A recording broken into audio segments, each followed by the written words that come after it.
एक मुस्लिम भक्त हुए, क्या भक्ति थी उनकी। रसखान जी का आधा जीवन तो महाराज ऐसे व्यतीत हो गया, कभी ठाकुर जी का नाम तक नहीं सुना।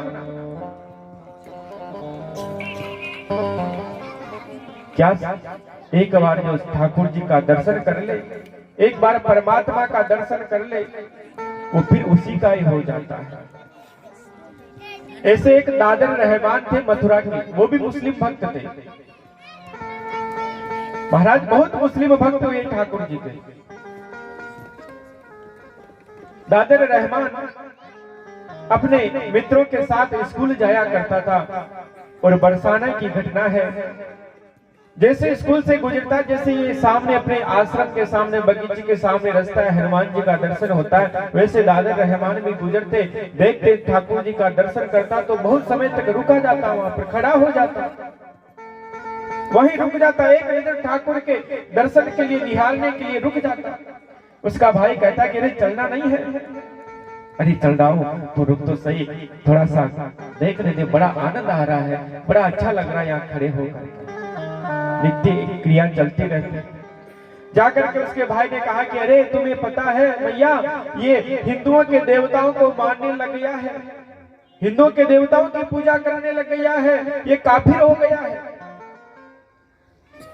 दादर रहमान को बहुत कूटा, बहुत मारा घर वाले ने, लेकिन कहते हैं ना, जिसके महाराज उस परमात्मा की भक्ति का रंग लग जाता है, रंग लागो रे राम को सो रंग कने न जाय, हरि रंग मेरो मन रंग्यो और रंग न सुहाय। दादू जी महाराज अपनी वाणी में लिख रहे हैं, मोरी रंग दे चुनरिया राम रंग में, मेरी रंग दे चुनरिया राम रंग में, मेरी रंग दे चुनरिया राम रंग में,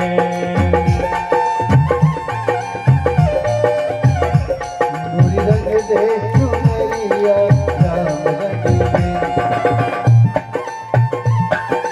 राम रंग में, राम रंग रंग लई भोले बाबा ने, भोले बाबा ने, राम रंग रंग लई भोले बाबा ने, राम रंग रंग लई भोले बाबा ने, और पवन सुत बजरंगी ने, मोरी रंग दे चुनरिया राम रंग में, मोरी रंग दे चुनरिया।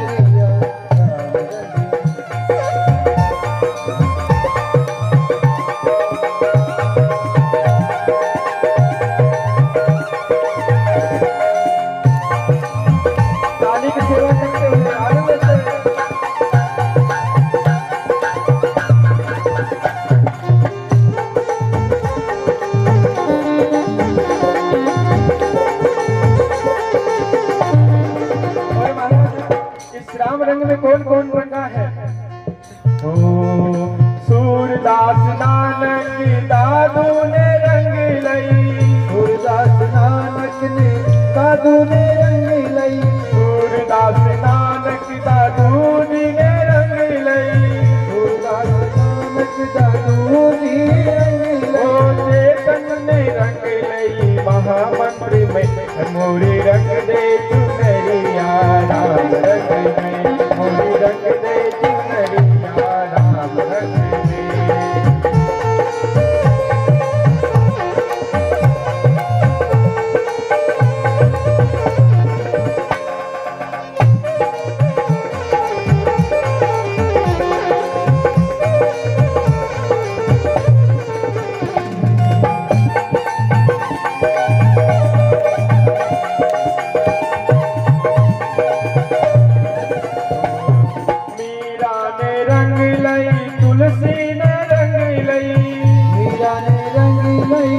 तुलसी ने रंग लई, मीरा ने रंग लई, तुलसी ने रंग लई, मीरा ने रंग लई, तुलसी ने रंग लई, नरसी ने रंग लई राम रंग में, नरसी ने रंग लई है राम रंग में, मोरे रंग दे चुनरिया राम रंग में,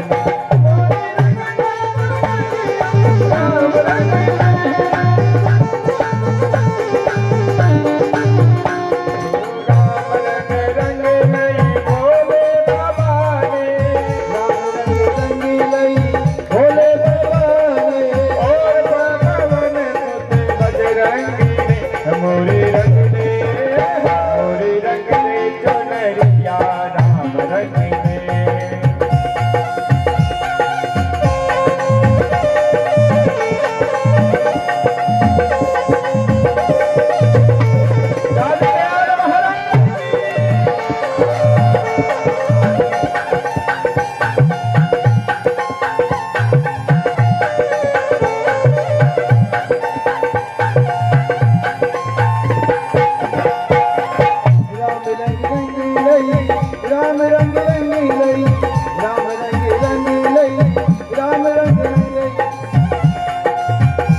कहाँ रंगेगी? कोई कहता है कि महाराज रंगाने कहाँ जाए, कहाँ रंगेगी ये? तो कहा है संतों ने, कहाँ रंगेगा राम रंग चुनरी, कहाँ रंगेगा राम रंग चुनरी। ये राम जी का रंग कहाँ रंगेगा, कहाँ पर रंगी जाएगी, दुकान कहाँ है? तो संत कहते हैं, कहाँ रंगेगा राम रंग चुनरी, कहाँ रंगेगा राम रंग चुनरी। रंगते हैं मन मोहन सत्संग, मोरी रंग दे, मोरी रंग दे चुनरिया राम रंग में, मोरी रंग दे चुनरिया राम रंग में, मोरी रंग दे चुनरिया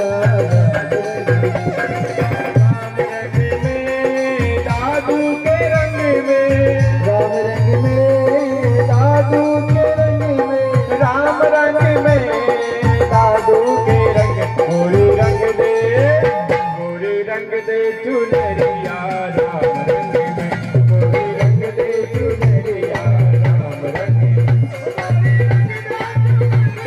राम रंग में।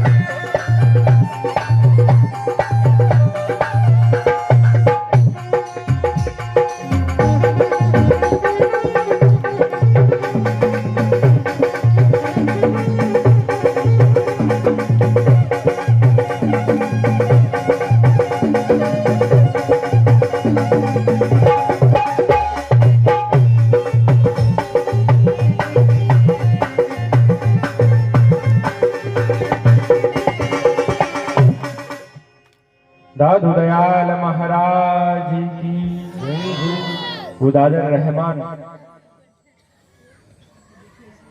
सब कुछ छोड़ करके महाराज जिस प्रकार मीरा ने तुलसीदास जी को पत्र लिखा, तुलसीदास जी ने कहा जहां भक्ति में बाधा हो उस स्थान का सर्वत्र परित्याग कर देना चाहिए। दादर रहमान सब छोड़ करके महाराज बरसाने में चला जाता है। नित्य महाराज वहीं पर भगवान का भजन करके परमात्मा में लीन हो जाता है। वही रसकान काबुल का रहने वाला, आधी उम्र तो उसकी महाराज ऐसे ही व्यतीत हो गई, कभी नाम तक नहीं सुना। देखो कैसे प्रेम लगता है ठाकुर जी का। ये कथाएं क्या शिक्षा देती है हमको, किस प्रकार भगवान की भक्ति का रंग लगता है। कब उस परमात्मा की कृपा हो जाए। ये रंग तभी लगेगा जब हमारा प्रारब्ध ठीक होगा। अरे हमारा पूर्व जन्म का प्रारब्ध, हमने मीरा जी की कथा श्रवण की, उसका प्रारब्ध कैसा था, पहले के कर्म कैसे थे। माधवी नाम की गोपिका थी, तो प्रारब्ध भक्ति तो उसकी थी पहले। और अगर आपके पहले के जन्म में भक्ति होगी, आप सबका सौभाग्य है, हम सबके प्रारब्ध अच्छे हैं जो हमको गुरु महाराज जैसे गुरु मिले। और भगवान की कथाएं हर समय समय पर कोई ना कोई संत आकर के यहाँ पर श्रवण करवाता है कथा। कितने संतों का आगमन होता है। तो महाराज ऐसे भक्ति का रंग लगता है। दादर रहमान एक बार किसी पान वाले की दुकान पर जाता है।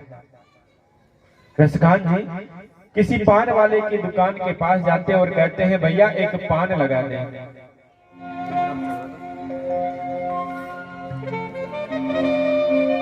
रसखान ने जाकर के कहा भैया एक पान लगा दे। पान वाले ने पान लगाना प्रारंभ किया।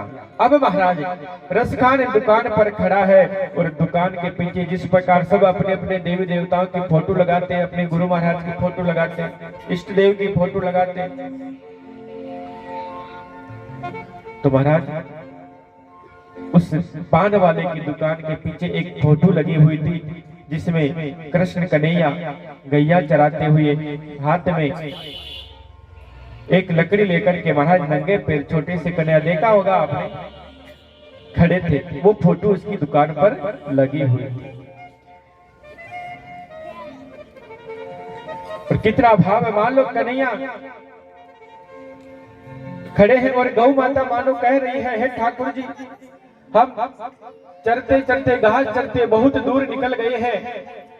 और गौ माता कहती है तुम ढूंढो मुझे गोपाल में खो कोई गैया तेरी।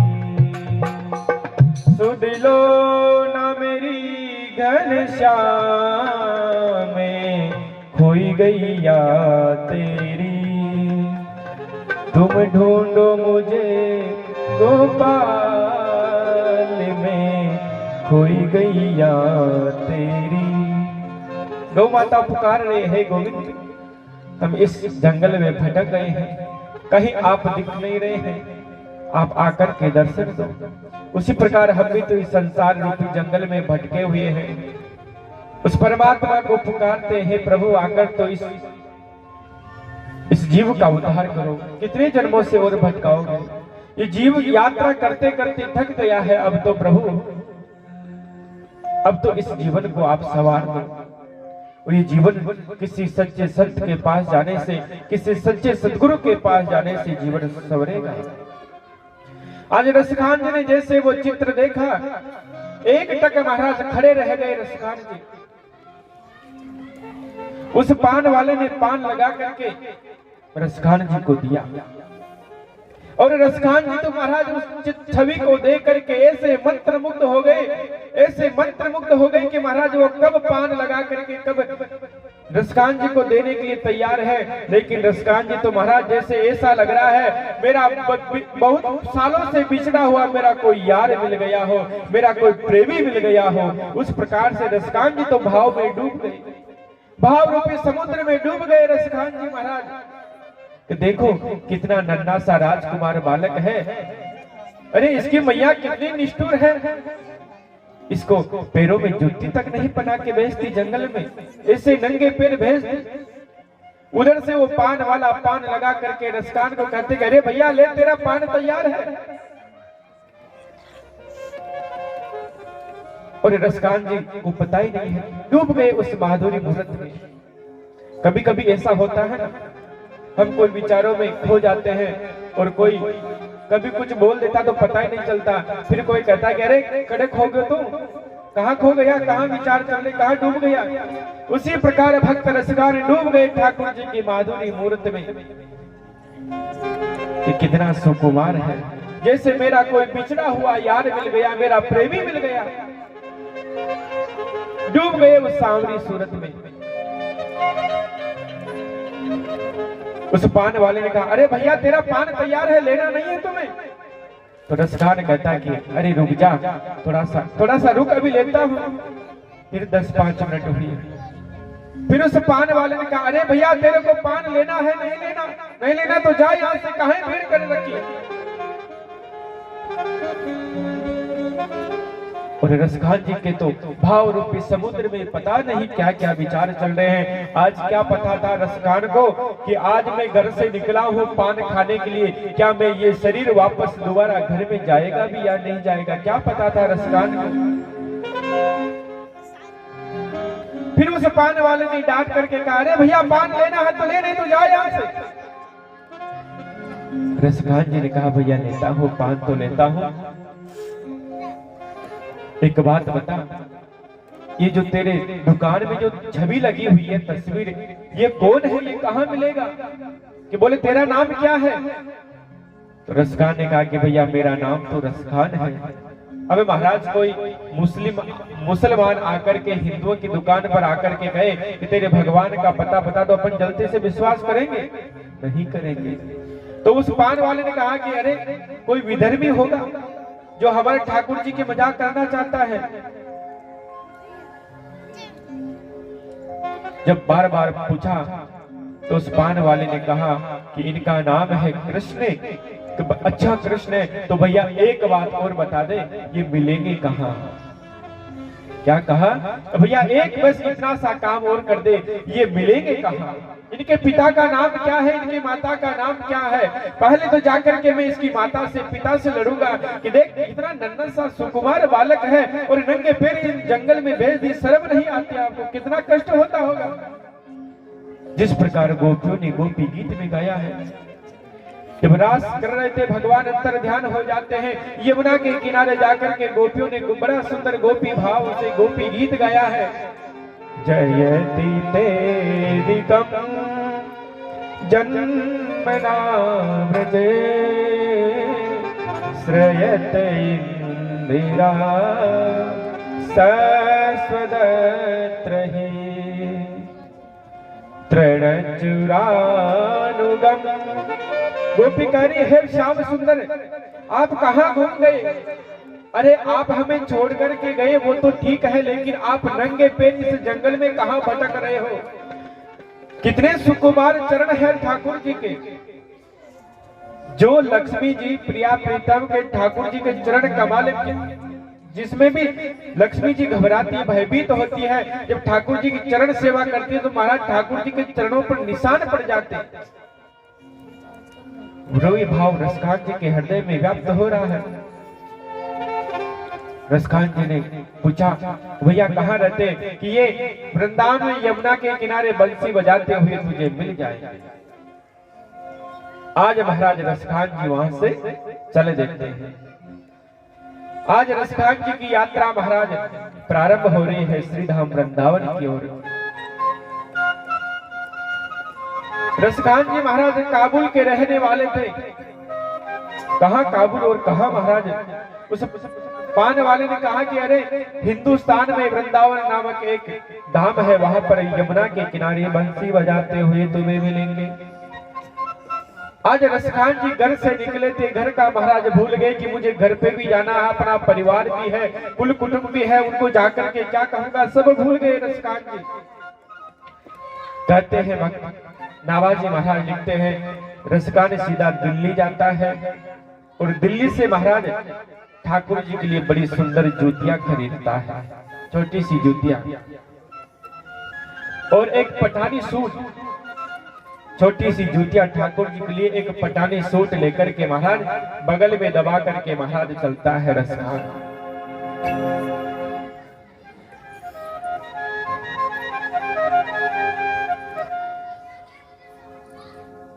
आज रसखान परमात्मा के जिस प्रकार सबरी इंतजार करती है ठाकुर जी का। मेरे गुरु ने कहा कि भगवान राम जरूर आएंगे, तो रोज महाराज रास्ते पर रोज रास्ता संवारती है, फूलों की महाराज सहित सजाती है कि आज पता नहीं इस रास्ते से आ जाएंगे, आज इस रास्ते से आ जाएंगे। वैसे एक भक्त था ठाकुर जी की याद के लिए कि आज शायद मेरे परमात्मा आएंगे, रास्ते में महाराज फूलों की कलियां बिछाता है। सुबह से शाम तक इंतजार करता है, परमात्मा नहीं आते। फिर शाम को उठा लेता है और फिर दूसरे दिन होता है, फिर ठाकुर जी के महाराज पुष्प बिछाता है। तो महाराज किसी ने उससे कहा कि अरे भाई तू ये क्या कर रहा है, रोज रोज पुष्प बिछा देता है, एकत्रित कर देता है। मान ले तेरे ठाकुर जी रात्रि को आ गए, तेरे पुष्प उठाने के बाद में ठाकुर जी आ गए तो उस भक्त ने कहा अरे तुम क्या जानो, तुम क्या समझो, अरे ठाकुर जी से मिलने के लिए इन पुष्पों की क्या जरूरत है, इन फूलों की कलियों की क्या जरूरत है। तो बोले भला आदमी तू क्यों बिछा रहा है इन पुष्पों को? अरे तुम नहीं समझोगे मेरे भाव को, मैं तो पुष्पों को इसलिए उठा लेता हूँ कि कहीं ठाकुर जी आ जाए, पुष्पों पे चलेंगे तो मान लो पुष्प कहीं ठाकुर जी के चरणों में नहीं चुभ जाए, इसलिए मैं इन पुष्पों को भी उठा लेता हूँ, इन पुष्पों को भी उठा लेता हूँ। फिर वो कहता है कि मेरे और मेरे ठाकुर जी के प्रेम में पुष्पों की जरूरत नहीं, सोच रहा हूं मैं ये जो हमारे जो नेत्र रूपी कमल है इनको ही आंखों को मैं ठाकुर जी के लिए क्यों नहीं बिछा दो, क्योंकि ठाकुर जी जब नेत्र रूपी कमल पर चलेंगे तो ठाकुर जी के चरणों का तो दर्शन होगा, मुझे ठाकुर जी के चरणों का तो दर्शन होगा। उसी प्रकार सबरी बस केवल गुरु का वाक्य याद था, गुरु का वचन याद था सबरी को कि एक दिन तेरे घर पर राम जरूर आएंगे। रोज कि आज शायद परमात्मा आ जाए और आज इस जीव का धन, ये जो जीवन है ये धन्य हो जाएगा। दिल्ली जाति की थी सबरी, जब विवाह हो रहा था सबरी जी का तो महाराज उनके विवाह के लिए महाराज बहुत सारे पशुओं की बलि दी जा रही थी। सबरी ने पूछा कि माता ये क्या हो रहा है? कि कल तेरा विवाह है, तेरे विवाह में ये पशुओं की बलि दी जाएगी, खाने के लिए परोसा जाएगा।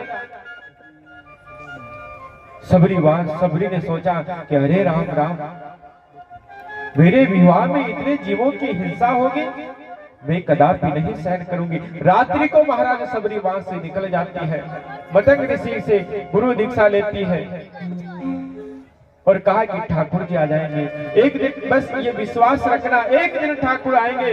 गुरु का वचन शब्द हम माने तो सही, गुरु के वचनों पर विश्वास कर ले, वही बहुत बड़ी बात है। गुरु जो हमको विश्वास ही तो नहीं है, और ये तो महाराज विश्वास की भक्ति है। अजामिल ने नारायण कहा उदार हो गया, एक बार राम लेने से महाराज हम तो कतरी माला फेरा रोज, मांगो तो उदार ही को नहीं होवे। माला तो फेरो, लेकिन महाराज कहते तो हो तेरा तुझको अर्पण क्या लागे मेरा, लेकिन मन में ये भाव तो नहीं है ना। भाव तो यह है कि मेरा सो है मुझको दे दे, पड़ोसी का भी हो जाए मेरा। भाव तो ये है मन में। और कहते हैं कि ठाकुर जी कब आएंगे, कभी विमान लेकर के आएंगे, कब दर्शन देंगे। ऐसा ना ठाकुर जी थोड़ी आशा, विश्वास हो। सबरी महाराज भगवान का इंतजार करती है, और एक दिन ऐसा अवसर भी आता है जो गुरु का वचन सत्य होता है। एक महाराज एक पेड़ पर एक कौवा बैठा है, उस कौवे से पूछ रही है सबरी, हे कौवा तू बता मेरे राम कब आएंगे, मेरे परमात्मा कब आएंगे। और क्या कहती है सबरी, सबरी की कुटी आके, सबरी की कुटी आके भाग जाग जाएंगे, बोले बोली कागा मेरे राम कब आएंगे, बोले बोली कागा मेरे राम कब आएंगे। सबरी की कुटी आके, सबरी की कुटी आके भाग जाग जाएंगे, बोले बोली कागा मेरे राम कब आएंगे।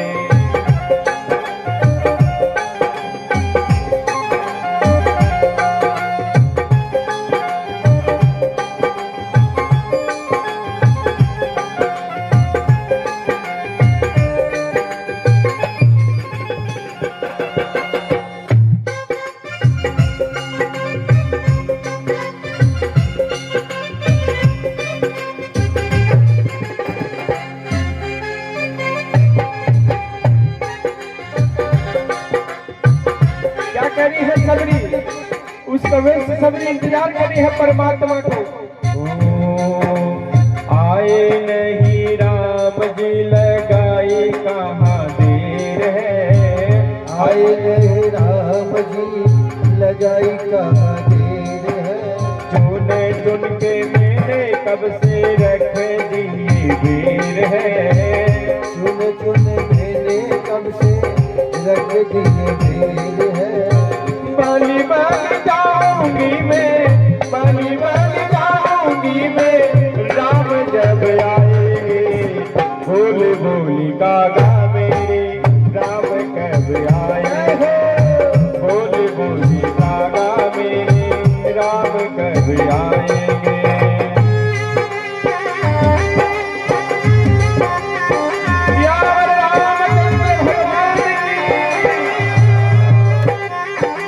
पानी की सेवा करते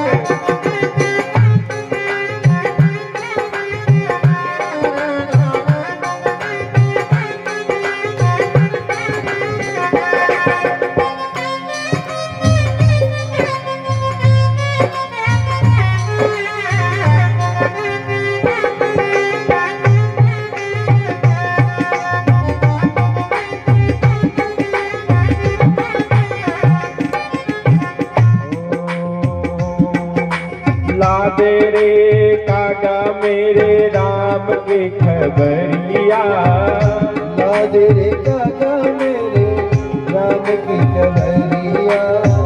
आएंगे धनुष धारी कौन सी डगरिया, आएंगे धनुष धारी कौन सी डगरिया।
बोले बोले कागा मेरे राम कब आएंगे।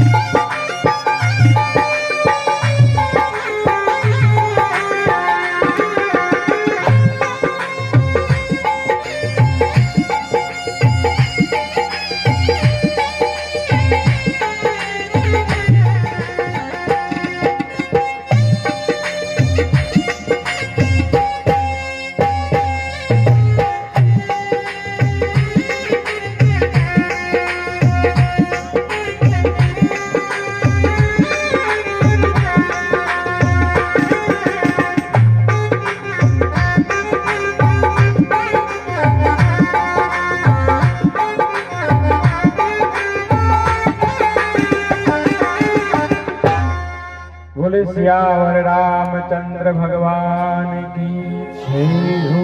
उसी प्रकार आज रसकान जी महाराज भी परमात्मा की याद के लिए महाराज चल देते हैं। और महाराज सबरी जी जब भगवान आए तो महाराज आज सबरी भगवान की स्तुति करना चाहती है, स्तुति करना चाहती, लेकिन महाराज अनपढ़ है। तो भगवान ने महाराज आज स्वयं भगवान ने कहा कि हे भामिनी, हे गजगामिनी, उस बुढ़िया को महाराज एक गज की उपाधि दे रहे हैं भगवान।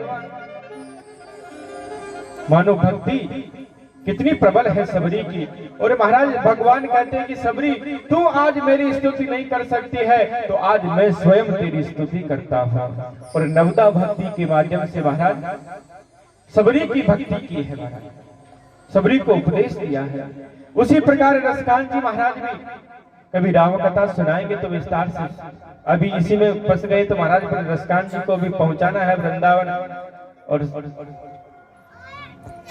तो रसकान जी दिल्ली से महाराज चरण पादुका और पठानी सूट लेकर के लिए महाराज चलते हैं वृंदावन की ओर। पहुंच जाते हैं श्रीधाम वृंदावन में यमुना के किनारे। कहा कि वहां पर बंसी बजाता हुआ मिलेगा। सुबह से शाम तक बीत जाती है, लेकिन महाराज कहीं श्याम सुंदर नजर नहीं आता। किसी ब्रजवासियों से पूछते हैं कि अरे यहाँ पर कृष्ण नाम का कोई है? तो महाराज आज तो हर घर में महाराज ऐसे ही नाम रखे जाते हैं। वहां तो वृंदावन में तो राधिका, आराधिका, कन्हैया, कृष्ण।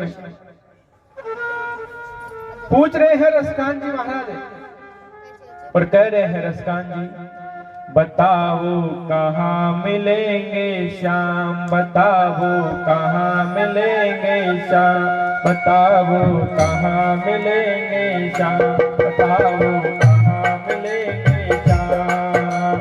चरण पादुका लेकर सबसे, चरण पादुका लेकर सबसे पूछ रहे रसकान, बताओ कहाँ मिलेंगे श्याम, बताओ कहाँ मिलेंगे श्याम।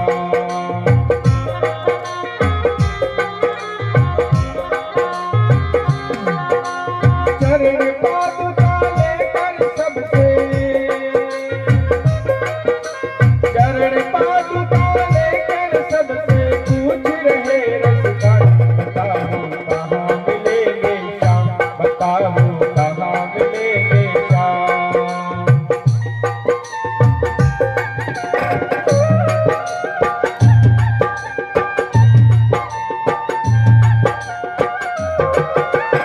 रसकान जी महाराज सब ब्रजवासियों से पूछ रहे हैं कि अरे भाई ऐसा श्याम कन्हैया नाम का एक लड़का है। तो ब्रजवासी कहते हैं कैसा है, कुछ बता तो सही। तो रसकान कहते हैं कि अरे उस पान वाले ने बताया था नाम, उसके माता पिता का नाम बताया था।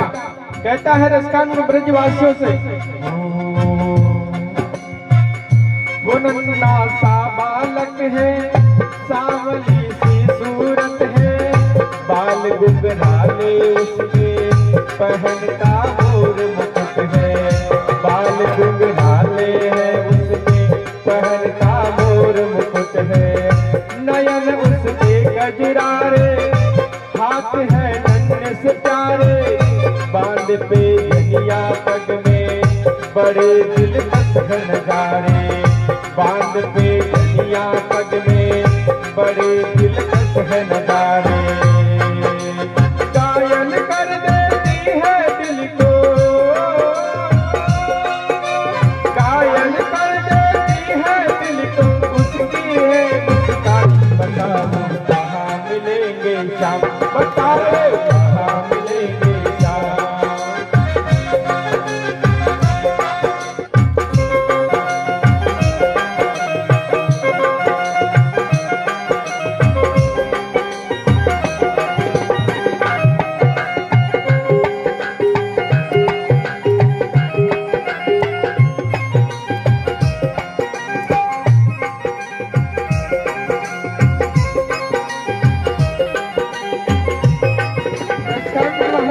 ब्रजवासियों से पूछ रहे हैं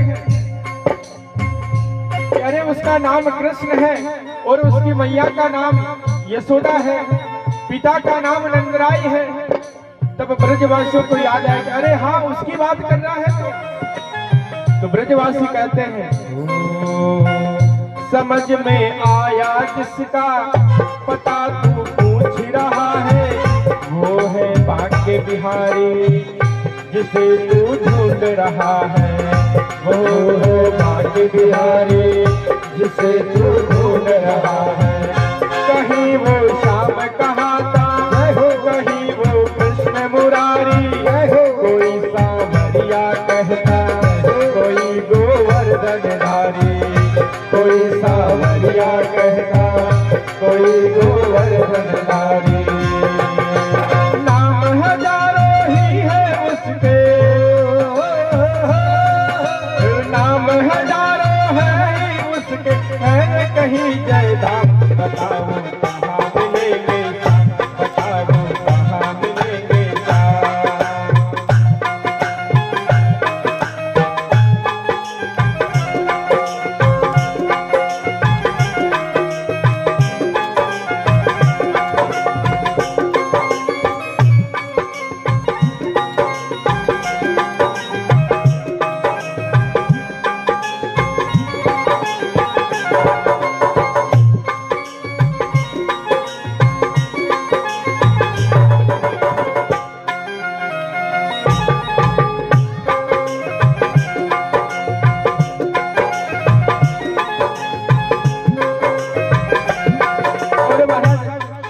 ब्रजवासियों ने रसकान जी को पता बताया कि अरे हाँ उनकी बात कर रहा है।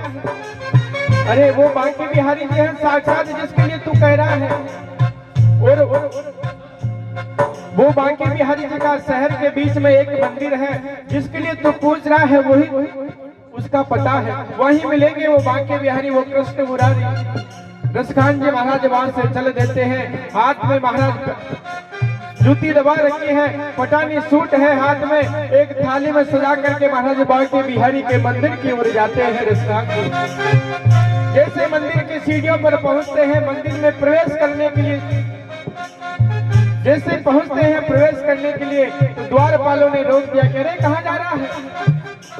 अरे देखो ये कैसा आदमी है, जूती लेकर के मंदिर में जा रहा है। कैसा आदमी है ये?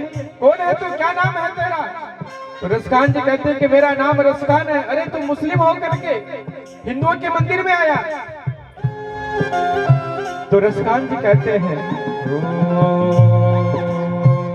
मुझे ना रोको भाई, मेरी समझो मजबूरी, श्याम से मिलने दे दो, बहुत है काम जरूरी। श्याम से मिलने दे दो, बहुत है काम जरूरी। सीढ़ियों के मंदिर के डाल कर अपना डेरा, कभी तो घर के बाहर श्याम भी आएगा मेरा, कभी घर के बाहर भी श्याम आएगा मेरा। इंतजार करते करते ही, इंतजार करते करते सुबह हो गई शाम।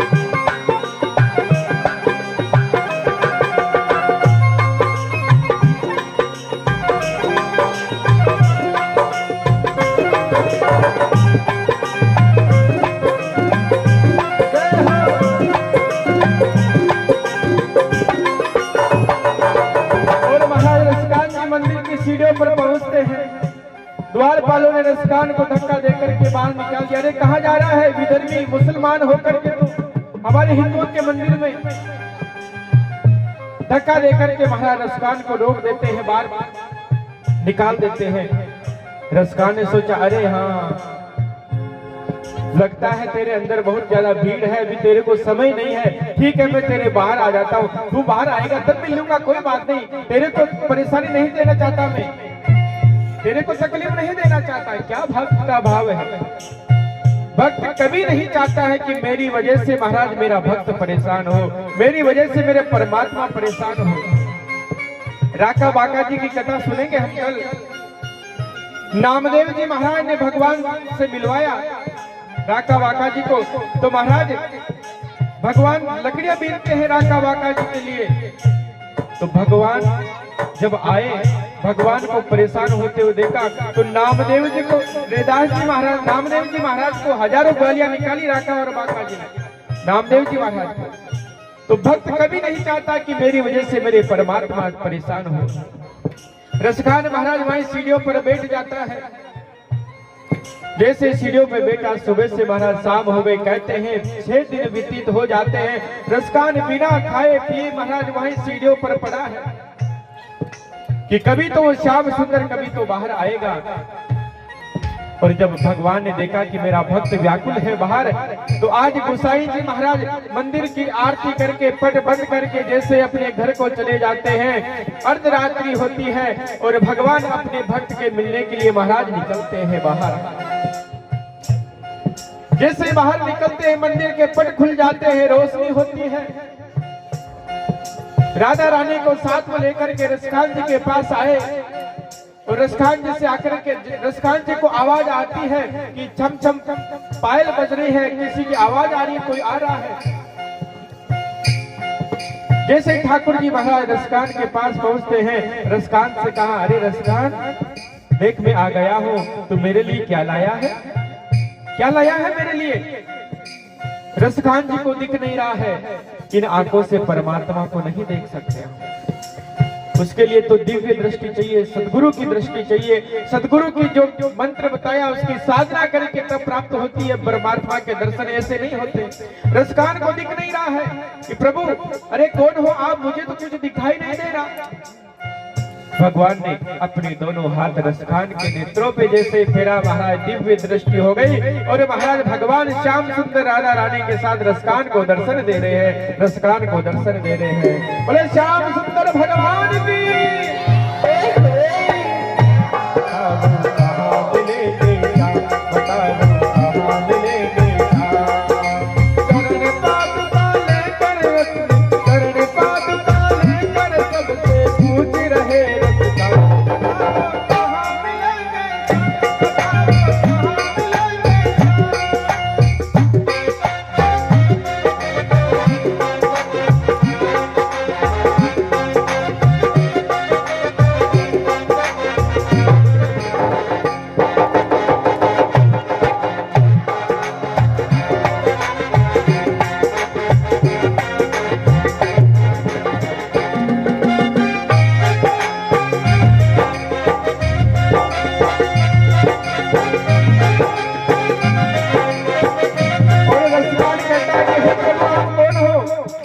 भगवान कहते करें मैं वही हूँ जिसको तू चरण पादुका पहनाने आया है। कि महाराज मैंने तो आपको ऐसा नहीं देखा था, मैंने तो आपको नंगे पैर देखा था, हाथ में लकुटी ले रखी थी, मैं आपको थोड़ी पहनाने आया हूँ, आप पता नहीं कौन हो। अरे रसखान मैं वही हूँ। रसखान ने कहा कि मैं कैसे मान लूं आप वही हो, मैंने तो केवल वही छवि देखी है, मैं तो वही छवि देखना चाहता हूँ और मैं तो उन्हीं को चरण पादुका पहनाना चाहता हूँ। ठाकुर जी ने महाराज अपना रूप चेंज किया है और जो महाराज रसखान ने देखा रूप, छोटे से कन्हैया छोटे से हाथ में लकड़ी लेकर के महाराज रसखान के सामने प्रकट हो जाते हैं। रसखान से कहते हैं रसखान पहना मुझे जूती। ओ खुशी से गदगद होकर गोद में उसे उठाया, लगा कर सीने से बहुत ही प्यार लुटाया, लगा कर सीने से बहुत ही प्यार लुटाया। पादुका पहनाने को पाँव के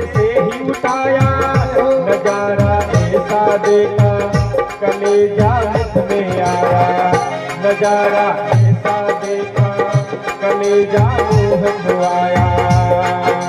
कांटे चुभ चुभ करके, कांटे चुभ चुभ करके गायब हो गए थे वरना बताओ कहाँ मिलेंगे शाम, बताओ कहाँ मिलेंगे शाम, बताओ कहाँ मिलेंगे शाम। चरण पादुका लेकर सबसे, चरण पादुका लेकर सबसे पूछ रहे बताओ कहाँ मिलेंगे शाम, बताओ कहाँ मिलेंगे शाम।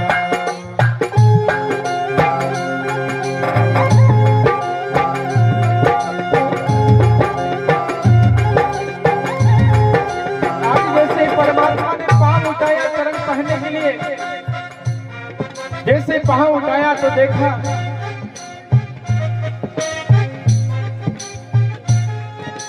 जैसे पाँव उठाया रसकान ने देखा कि ठाकुर जी के चरण नीचे से महाराज लहूलुहान हो रहे थे, क्योंकि उसने रूप तो ऐसा ही देखा ना, जंगल में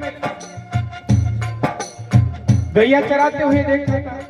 और जैसे ही देखा तो महाराज उसने कहा कि तेरी मैया कहाँ है कन्हैया, बता तेरी मैया से जाकर के मुझे दो बात करनी है आज। और महाराज भक्त और भगवान का मिलन होता है। कहते हैं रसकान ने ठाकुर जी को चरण पादुका पहनाई और जो पठानी सूट लेकर के आए थे, रसकान ने ठाकुर जी को पठानी सूट पहनाया। और महाराज रसकान भगवान से कहते हैं ओ खबर देते खुद ही तुम्हारे पास में आता, न इतने छाले पड़ते न तुमका कोई कांटा, न इतने छाले पड़ते न तुमका कोई कांटा। छवि जैसी तू मेरी बसा के दिल में आया, उसी से रूप में तुमसे यहाँ में मिलने आया। छवि उसके रूप में यहाँ में मिलने आया। गोकुल से मैं पैदल आया, गोकुल से मैं पैदल आया, तेरे लिए ब्रजधाम बताओ कहाँ मिलेंगे श्याम, बताओ कहाँ मिलेंगे श्याम।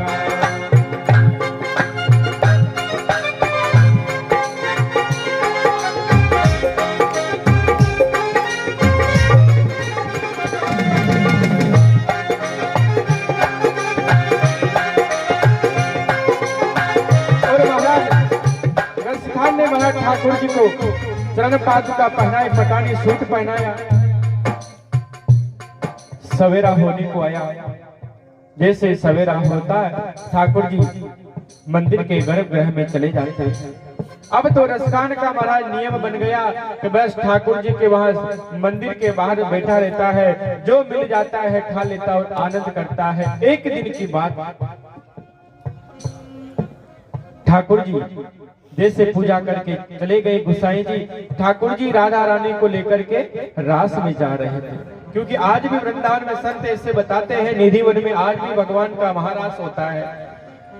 आज रसखान ने चुपके से देख लिया तो रसखान भी ठाकुर जी के पीछे पीछे हो लेता है। निधिवन में जाकर के ठाकुर जी रास करते हैं। आज रसखान ने जैसे वो छवि देखी कि अरे मैं तो इसको एक साधारण ग्वाला समझ रहा था, ये तो परमात्मा निकले, ये तो ठाकुर जी निकले, ये तो ईश्वर अल्लाह निकले। अब तो रसखान ने सोचा कि अब मैं इनको छोड़ने वाला नहीं हूं। अब तो रसखान जैसे रास पूरा होता है ठाकुर जी वापस आते हैं, रसखान भी पीछे पीछे हो लेता है। जैसे मंदिर में ठाकुर जी का एक कदम मंदिर में एक कदम बाहर जाकर के पीछे से जाकर ठाकुर जी के चरणों में पकड़ लेता है, गिर जाता है, प्रभु आपको मैं पहचान गया, आप तो साक्षात जगदीश्वर ईश्वर है। और जैसे ठाकुर जी के चरण पकड़ा तो हाथ में महाराज रसखान के एक पायल हाथ में आ गया। रसखान के हाथ में पायल आ गई और ठाकुर जी महाराज अंदर चले जाते हैं, क्योंकि ब्रज में जब रहता था तो संतों की महिमा सुन रखी थी रसखान ने। सवेरा का समय हुआ, 5 बजे ठाकुर जी मंदिर के अंदर में प्रवेश करते हैं। पुजारी जी आए मंदिर का पट खोलने के लिए और रसका ने कहा खबरदार अगर मंदिर का पट खोला तो किसी ने। अब तो महाराज सब पुजारियों ने देखा, अरे तेरी इतनी हिम्मत, तू यहाँ बैठा क्या रहने लग गया, तू अपना मालिक समझने लग गया अपने मंदिर को। अरे तू मुसलमान है, विदर्भी है, क्या पता तेरा, खबरदार अगर मंदिर खोला तो। महाराज भीड़ हो गई, आसपास में भीड़ एकत्रित हो गई कि बोले क्या बात है, अरे देखो ये जाति से मुसलमान है और हमको मंदिर में जाने से रोक रहा है, मंदिर में जाने से रोक रहा है। और महाराज ठाकुर जी मंदिर रोकता है अंदर मंदिर में जाने के लिए, समय हो गया, ठाकुर जी की सेवा करनी है, पूजा करनी है। बहुत समय के बाद रसखान कहता है देखो अभी प्रिया प्रियतम रास से आए हैं, अभी जाकर के सोए होंगे, थोड़ा उनको आराम तो करने दो, अभी बेचारे थक कर के आए हैं। क्योंकि वो महाराज का प्रसंग देखा था, जिस प्रकार दादू जी महाराज ने पिता चोर को महाराज चोरी करने के लिए जा रहा था कि क्यों चोरी करता है, कि रास करने के लिए, रास देखने के लिए चोरी करूंगा। तो दादू जी महाराज ने कहा करडाला जी की बात है कि तू चोरी करना छोड़ते, रास तो मैं ऐसे ही दिखा दूं। गंगा यमुना उल्टी बहे पश्चिम उगे भाग, पीता चोरी ना करे गुरु दादू की। दादू जी महाराज ने वहीं पर महाराज महाराज दिखाई, तो सबने कहा कि अंदर जाने दे, सेवा करनी है मंदिर की। तब कहा है कि ठाकुर जी अभी सोए हैं, अभी उनको आराम करने दो, अभी कर लेना पूजा आरती कर लेना। कि बोले तेरे पास क्या सबूत है, कि बोले मेरे पास सबूत है इसीलिए तो कह रहा हूं। बोले क्या सबूत है, कि देखो मेरे पास ये ठाकुर जी की पायजम है, जो पैरों में घुंघरू बांधते हैं ठाकुर जी, वो मेरे पास है। क्यों, जब ठाकुर जी अंदर प्रवेश करे तो रसखान ले लिया था ना। जैसे महाराज कहा कि बात तो सत्य है, जैसे मंदिर का गर्भगृह खोला जाता है, देखा जाता है कि वास्तव में ठाकुर जी के एक पैर में महाराज पायजम है और एक पैर में महाराज घुंघरू नहीं बंधे हुए हैं। तब से महाराज आज भी वृंदावन सब प्राय सब जगह महाराज 4 बजे ठाकुर जी की आरती हो जाती है। लेकिन श्रीधाम वृंदावन ऐसा है जहाँ पर महाराज 8 बजे पहले कोई आरती नहीं होती, मंदिर तक नहीं खुलता 8 बजे तक। क्यों? क्योंकि दिन में तो श्याम सुंदर गायें चराने के लिए जाते हैं और रात को महारास करते हैं। जीवात्मा और परमात्मा का मिलन ही तो महारास है। ये कोई गोपियां कोई स्त्रियां थोड़े है। गो यानी इंद्रियां, गोपी, गो यानी इंद्रियां, पी यानी पीना, जो सदैव अपनी इंद्रियों के द्वारा उस परमात्मा के राम नाम रस का पान करे, वही तो है गोपी। तो महाराज इस प्रकार से रसखान जी महाराज को भगवान ने दर्शन दिया। संत ऐसा वर्णन करते हैं। आज भी महाराज रसखान जी की पद्धति को माना जाता है। जब महाराज होता है तो रसखान के दोहों को गाया जाता है, रसखान के पद को गाया जाता है। और आज भी वृंदावन में 8 बजे से पहले कोई मंदिर नहीं खुलते। क्या भक्ति थी रसखान की, क्या चरित्र था रसखान जी महाराज का। एक मुस्लिम भक्त होकर के महाराज साक्षात ठाकुर जी को प्राप्त कर लिया। वो रसखान जो काबुल से अपने घर से निकला, उसको क्या पता था मैं आज घर पर नहीं आऊंगा, चल बसा वृंदावन धाम में। और ऐसा आया ठाकुर जी के चरणों में, परमात्मा के चरणों में। एक बार आने के बाद दोबारा घर की उसको याद तक नहीं आई, घर की उसको याद तक नहीं आई। वृंदावन में ही रम जाता है। पूरा समय वृंदावन में जीवन यापन किया। अंत समय में भगवान की नित्य लीला धाम में प्रवेश कर जाता है, नित्य लीला धाम में प्रवेश करा जाता है। बोले बांके बिहारी लाल की।